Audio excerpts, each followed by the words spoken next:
이번 시간에도 사람이 행복한 삶을 살려고 하면은 어떻게 해야 되느냐에 대해서 말씀드리겠습니다. 이 전 시간에는 세상은 마음법이 비어있기 때문에 우리가 들고 나는 마음은 빈 항아리에서 들고 난다라는 것을 말씀드리고, 또 대상과 함께 하기 때문에 반쪽인 것을 알아야 된다 말씀을 드렸죠. 이번 시간에는 세상은 변하는 이치를 알아야 된다. 변하는 것을 알아야 된다는 것은 우리가 계절이 때때마다에 변하는 것처럼 사람들의 행위도 그렇게 변하게 되어져 있다 이 얘기입니다. 그러니까 변하는 것은 천지 만물의 조화이고, 변하는 것은 이 만물을 주관하고 있다 이 얘기입니다. 우리가 이제 노자의 도덕경 1000장의 첫 글에 도가도 비상도 명가명 비상명이라고 했습니다. 이 말은 천지 만물이 살아가는 모든 행위들, 삶의 길들은 항상 그 이름이 아니다 이 얘기고, 그 길이 아니다 이 얘기입니다. 명가명 비상명, 사람이 지니고 즉 이름이 있음으로 인해서 존재하는 모든 만물이 항상 그 이름이 아니다, 즉 변한다 이 얘기입니다. 즉 오늘의 어린 학생이 학생으로 머물러 있는 것이 아니라 또 이름도 달라지죠. 초등학생, 중학생, 고등학생, 대학생, 그렇게 사회에 나오면 어때? 직장인이 되지. 말단 직원에서 뭐 계장이 되고 팀장이 되고 뭐 과장이 되고, 그렇게 이름이 달라지잖아요. 명패가. 자신이 지니고 있는 것들은 자신이 온전히 항상 지니고 있는 것이 아니라 달라지는 거죠.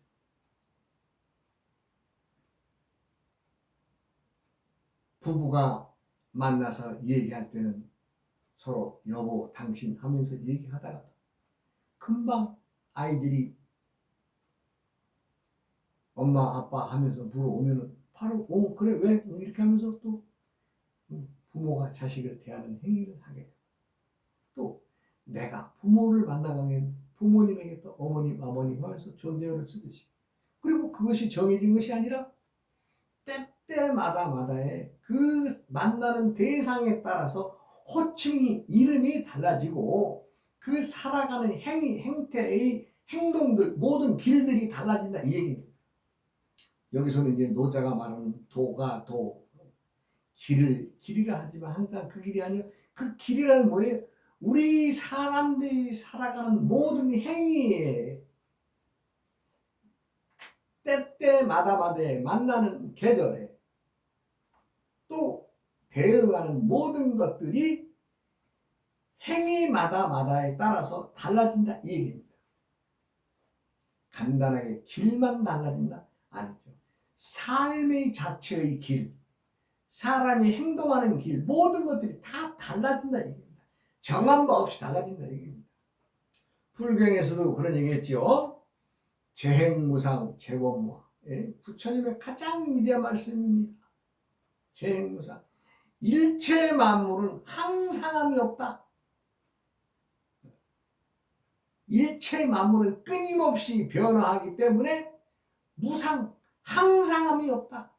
즉 오늘의 그것을 보고 결론을 내렸다면 또 다음 날에 와서는 또 새로운 결과를 만들어내는 것이 세상이다 이 얘기입니다. 그렇기 때문에 부처님이 하신 말씀 중에서 가장 위대한 말씀은 재행무상 재원무하라고 할 수 있습니다. 재행무상, 일체 만물은 무상, 항상함이 없다. 왜? 변하기 때문에. 그런데 그 다음 말씀에는 제법 무아라고 했습니다.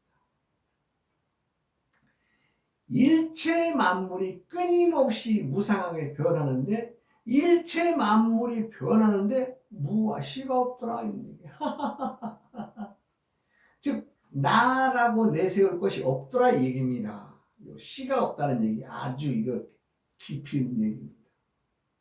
그와 마찬가지로 끊임없이 변하는 것에는 내가 이러이러해서 변한다라고 고지하지 않습니다. 봄이 때가 되면 여름이 되고 또 때가 지나서 여름을 익히면 또 가을이 되고 그 가을이 익으면 또 겨울로 되돌아가듯이 또 되돌아간 겨울 역시도 때가 되면 다시 봄으로 되돌아오듯이 끊임없이 제법무아가 되는 거죠. 나라고 주장하는, 나는 봄이니까 봄이 영원할 것이다 라고 주장하지 않고 내가 여름이라고 해서 여름만을 주장하지도 않고 겨울이라고 해서 겨울만을 주장하지 않는다. 그 봄 바탕엔 시가 없기 때문이다. 시가 없다는 것은 변하는 것을 이 동시에 나라고 하는 존재가 끊임없이 변화에 응하고 있다. 그런데 그렇게 변하는 세상에서 자신은 변하지 않겠다라고 하는 말들이 많이 들리죠. 사람들은 변하는 세상 속에서 나는 저건 내 스타일이 아니야. 저건 내 취향이 아니야. 라면서 자신의 취향이나 스타일이나 모든 걸 고집하는 사람들이 많아요. 그럼 바보입니다. 바보. 때에 따라서 내 취향도 변하게 되어 있고 내 스타일도 변하게 되어 있고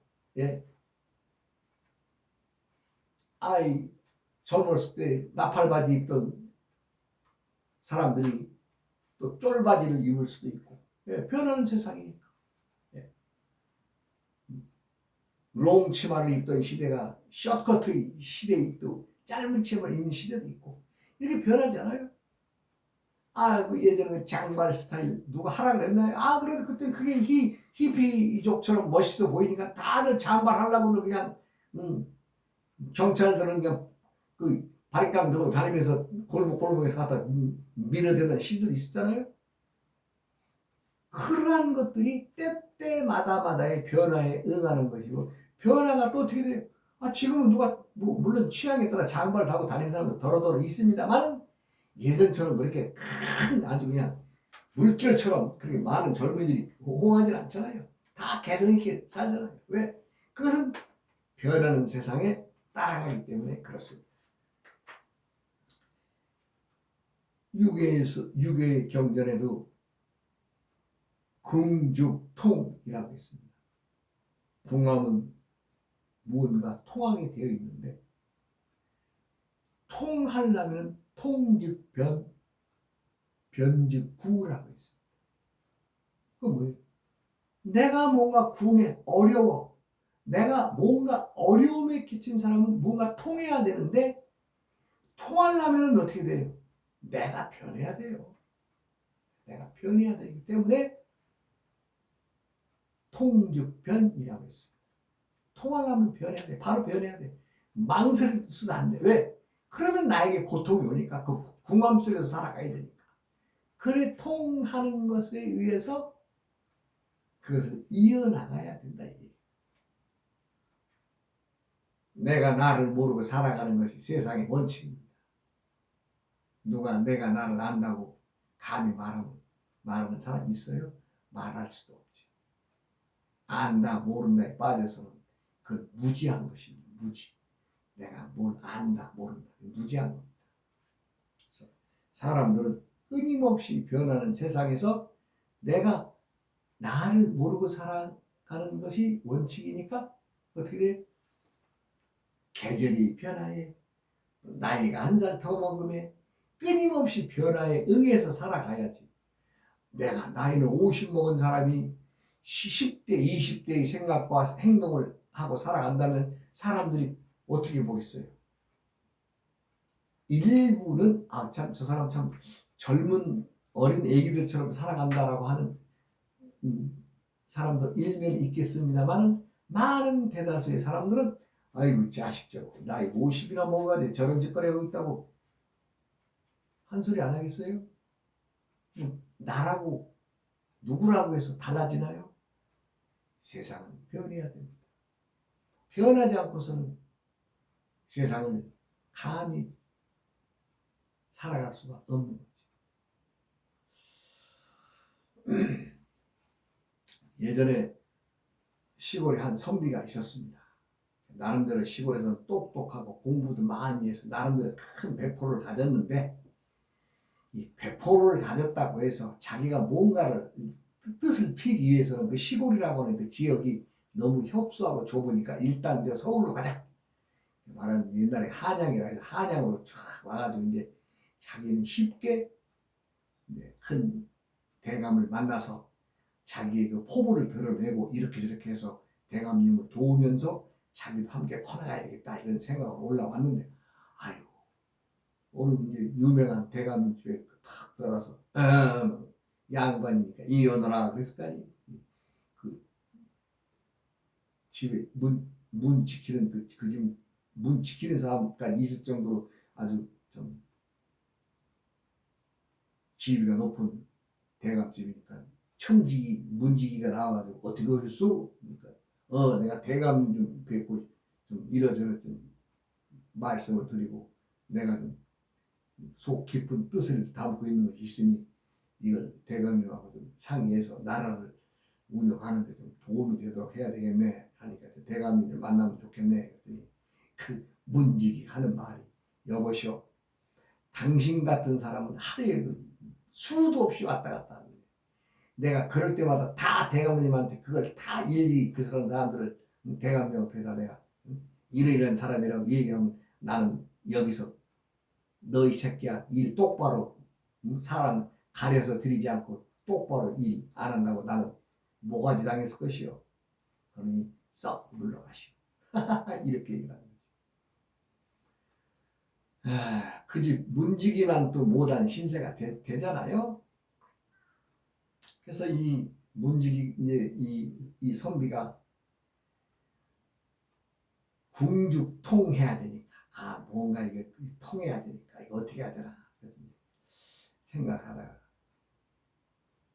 가까운 주막에 자리를 잡고는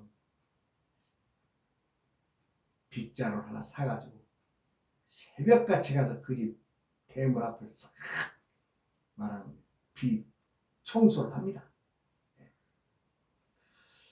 그렇게 해서 이제 새벽같이 일하고 뭐 내가 쓸었다 말았다 얘기도 안 하고 그냥 탁 되돌아서 와버렸죠. 그래 가만히 보니까 문지기가 이렇게 집 밖에 보니까 누군가 쓸었거든. 첫날은 이제 관심 없이 없으니까 누가 쓰고 왔나라고 했는데 그 다음날 봤더니 또 새벽같이 또 자기 앞마당을 쓸어놓고 갔거든. 이렇게 이틀이 돼 3일이 되니까 이 문지기가 이제 그 관심을 가질 거 아니에요. 자기 마당을 쓸어주니까. 그래서 한날을 봤더니 그 자기한테 며칠 전에 그 좀 대감님을 뵙게 해달라는 그 선비가 그러고 있으니까 한날은 그런 거죠. 여보시오. 당신도 명색이 양반이란 사람이 그래 고작 할 일 없어서 남의 집 대문간이나 쓸어주고 계셔. 나는 내가 할 일이 이거라도 해야 될 것 같아서 내일 하니 당신은 당신 일 하시오. 이러고 또 그날도 마당 쓸고 그냥 와버렸어요. 그렇게 해서 닷새 엿새 이래 열흘이 지나고 보름이 지나도 그냥 마냥 대문만 쓸거든요. 그러니까 이 문지기가 이제 퍼뜩 이 사람은 뭔가 대감님을 만나서 뭔가 꼭 기니 해야 될 말이 있는 사람이구나라는 생각을 갖게 되죠. 이제 보름이 넘어가니까 이 새벽에 이제 마당 쓸고 있는 문지기한테 그 선비한테 문지기가 와가지고 참 당신도 양반인데 이렇게 고생을 하시니 내가 어떻게 시간을 내서 아니면 내가 오늘이라도 지금이라도 안에 들어가서 우리 대감님이 일어나셨으면 당신 얘기를 하고 한번 이렇게 만나게 해드려야 되겠소. 이렇게 하니까 아유 그러면 고맙죠.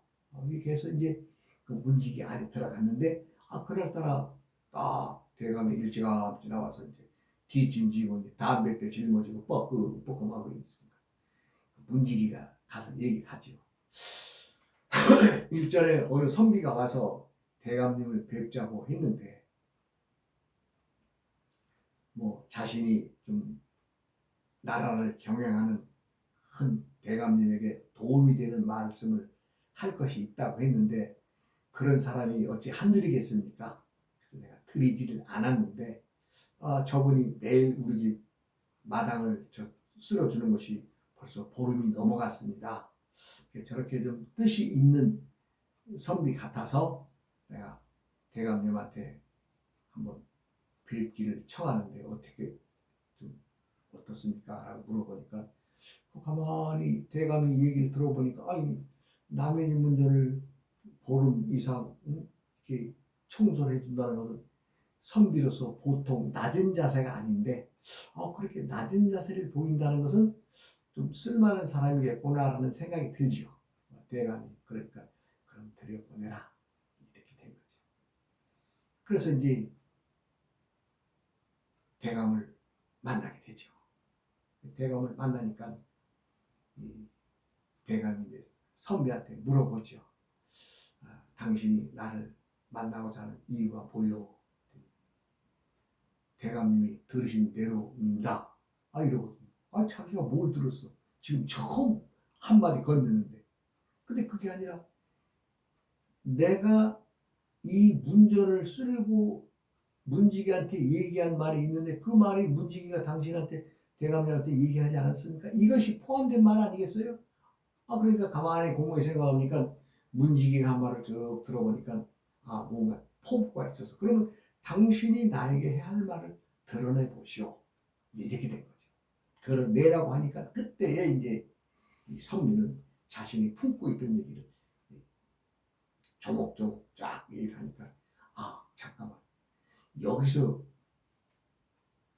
할 얘기가 아닌 것 같으니 우리 사랑방으로 가서 얘기합시다. 그래가지고 이제 참 사랑방에 들어가서 둘이 독대를 해가지고 얘기를 나누다 보니까 이거 좀 쓸만한 인재거든요. 그래가지고 그러면 오늘부터 우리 집에서 기거하시면서 나를 도와주시오. 또 때가 되면 나도 당신을 도와주리다. 이렇게 이제 대감이 말을 하게 되니까 이 사람이 이제 대감을 만나서 자기의 뜻을 펼 수 있는 장을 만드는 거죠.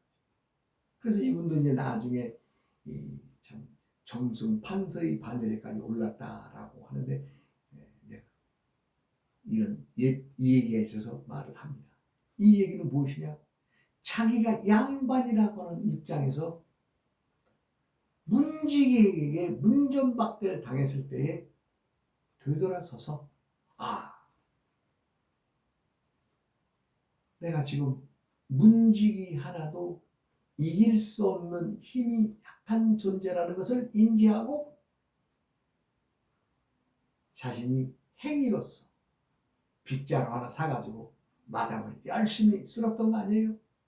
그렇게 해서 변해준 모습, 즉 아무나 함부로 할 수 없는 모습을 그 문지기에게 보여줌으로 인해서 그것으로 인해서 문지기가 저분은 뭔가 자신을 내려놓고 열심히 일할 수 있는 사람이구나 라는 것을 간파하게 되고 또 대감이라는 분도 역시 양반이란 놈이 감히 남의 집 마당이나 쓴 그런 짓거리를 함부로 할 수 없는 행위인데 그만큼 자신을 낮춰서 세상을 살아가는 지혜 있는 사람이라고 판단했기 때문에 만나주게 된 결과 아니겠어요? 사람들은 누구나 다 똑똑하고 다 잘났습니다. 어느 한 사람도 못나고 못 배운 사람 없습니다. 다 똑똑하고 잘났습니다. 요즘엔 더욱이나 더 느껴요. 주둥이는 얼마나 똑똑한지 그냥 주둥이로는 그냥. 그런데 문제는 주둥이만 똑똑해서 세상이 돌아갈 수 있습니까? 사람 행위가 있어야 됩니다. 행위. 변하는 것에 응하는 것도 스스로를 낮추고 행해야지 입으로만 떠들면 되겠어요? 입은 필요가 없는 겁니다. 노자는 그랬잖아요. 말이 많으면 실수가 많다. 믿음이 적다. 말 많으면 무슨 소용이 있느냐? 말은 필요가 없습니다. 그 사람의 행동이 문제지. 행동. 어떻게 보여지느냐에 따라서 결과가 달라지는 거지. 누구나 다 잘 먹고 잘 살고 행복하게 살기를 다 원합니다. 그런데 그것이 말로만 되겠어요? 행동으로 따라줘야지. 그리고 순수한 사람의 정체성이라면 노동의 가치를 알아야 됩니다. 일하지 않고서는 얻을 수 없다는 것을 알아야 됩니다. 그리고 자신의 몸을 놀리고 노동함으로 인해서 오는 기쁨을 맛볼 수 있는 사람이어야 됩니다. 그것이 말이 필요 없습니다. 아침에 일어나서 일터에 갈 때는 힘도 들고 짜증도 나지요. 그러나 내가 오늘을 열심히 일함으로 인해서 저녁에 석양에 저무는 해를 등에 안고 등에 업고 집으로 돌아올 때의 그 기쁨, 그 노동의 기쁨은 모르는 사람들, 모르는. 아, 내가 오늘 이 일을 했구나. 예. 저도 나무를 키우기 때문에 가끔 노동을 합니다. 하면은 그 때 앞에서 풀 메고 뭐 나무 키우는 일이 뭐 있어요? 풀 메고 가지 치고 거름 주고 하는 일이죠. 그 뭐 매일 하는 것도 아니라서. 예. 그러나 때를 놓치면 안 되죠. 때가 중요합니다. 때가 도래되어서 그 일을 해야지. 아, 지금 이 가을이 깊어가는 시기에 나무에 거름 좀 되겠어요? 안 되죠. 봄에 지어야 돼. 봄에 거름. 봄에 이제 4월달, 5월달 되면 이제 풀을 한번 쫙 뽑죠. 뽑고 거름을 쫙 한번 주죠. 거름 주는 게 요즘에는 뭐 이 덩어리 거름, 유박이라 그러죠. 그건 이제 한 주먹씩 딱 놔주죠. 그러면요, 돌아서서 20일이면 다시 풀 뽑아야 돼요.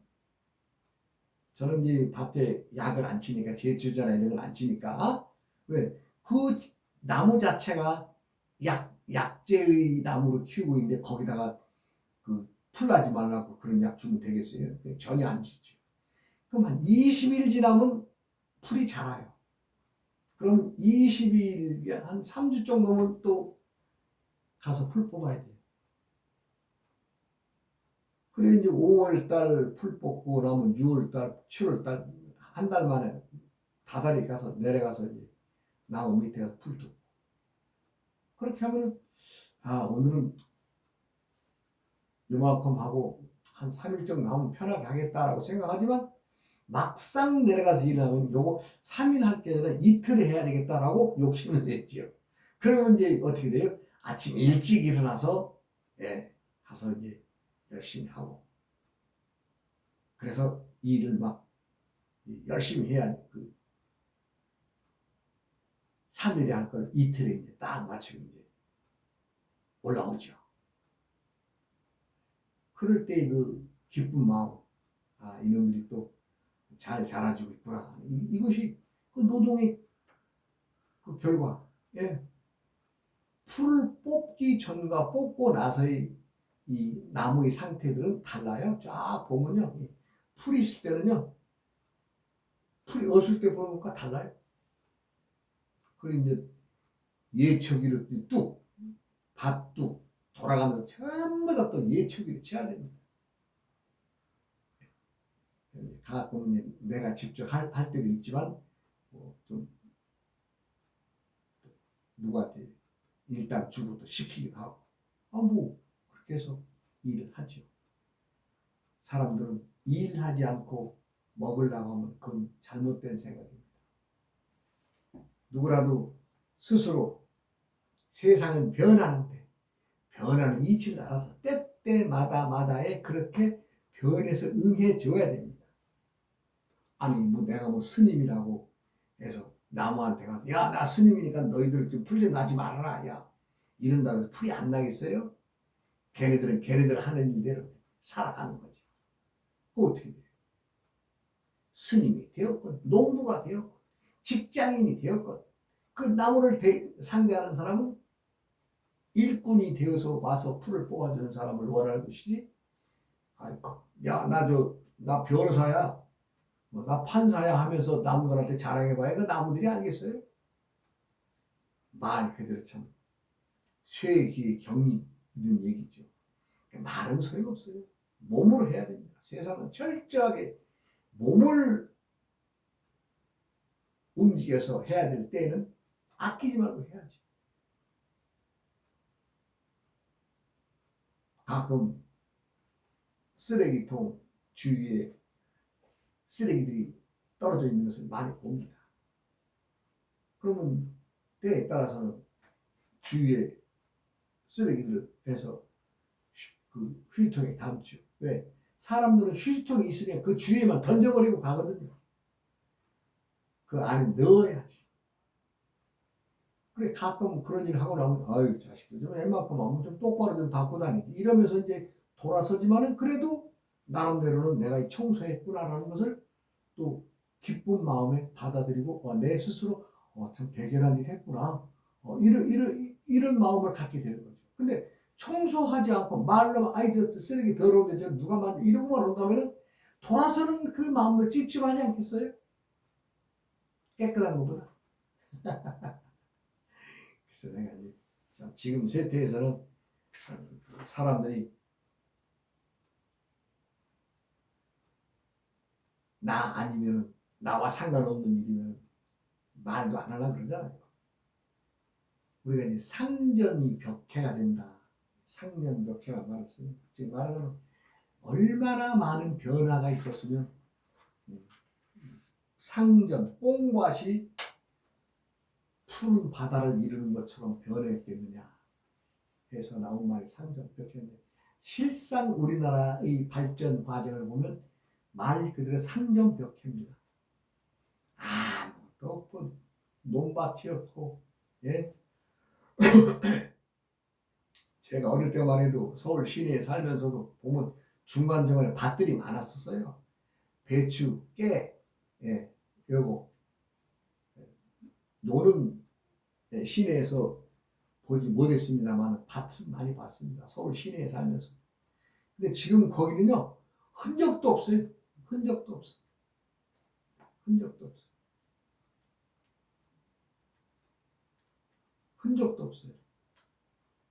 그리고 그 변두리 당시만 해도 지금 지금 서울 시내 그 창동 쪽 이쪽에는 쓰레기 버리는 쓰레기터 있거든요. 동대문구에서 이게 쓰레기 연탄재니 뭐니 갖다 그 하천면으로 갖다 이렇게 버리는 데인데 가끔 이제 우리 3살 전 형이 그 구청에 차를 내가 어릴 때 나를 태워다 몇 번 태워줘서 그 쓰레기 버리면서 그 차 타고 왔다 갔다 하는 기억이 나는데 창동, 번동 이쪽에 전부 다 쓰레기터였거든. 근데 지금요 거기가 백화점이 들어서 막 지하철이 들어서 아파트가 들어서 어떻게 변했는지 몰라요. 그만큼 우리나라는 상전벽해를 이루는 발전을 한 거지. 사람들이 그렇게 물질 문명에만 젖어서 정신 문명을 버리면 그것도 안 될 일이지만은 어찌되었든 세상은 지금도 진행형에 있습니다. 지금도 진행형. 이 잘 사는 나라, 이 참 남부러울 것도 없는 이 나라가 어떻게 되어 갈 것인가는 누가 하겠어요? 또 내일 모레 당장 쪽박치 하는 세상이 올는지. 글쎄, 그렇지 않으면 좋으련만은, 이것을 오래 지속했으면 좋으련만은 또 많은 사람들이 공짜 발언하는 세상이 되잖아요. 그러다 보면 일 안 하게 되죠. 그러면 뭐 또 공짜 발언하는 세상이면 또 같이 또 뭐 잘 못 살면 되는 거죠. 세상은 변하는 이치를 알아야 됩니다. 그래야 내가 변화에 따라가면서 내가 그 속에서 변화에 응하면서 행복을 찾아가야 될 것입니다. 또 시간이 됐으니 또 다음 시간 이어갑니다.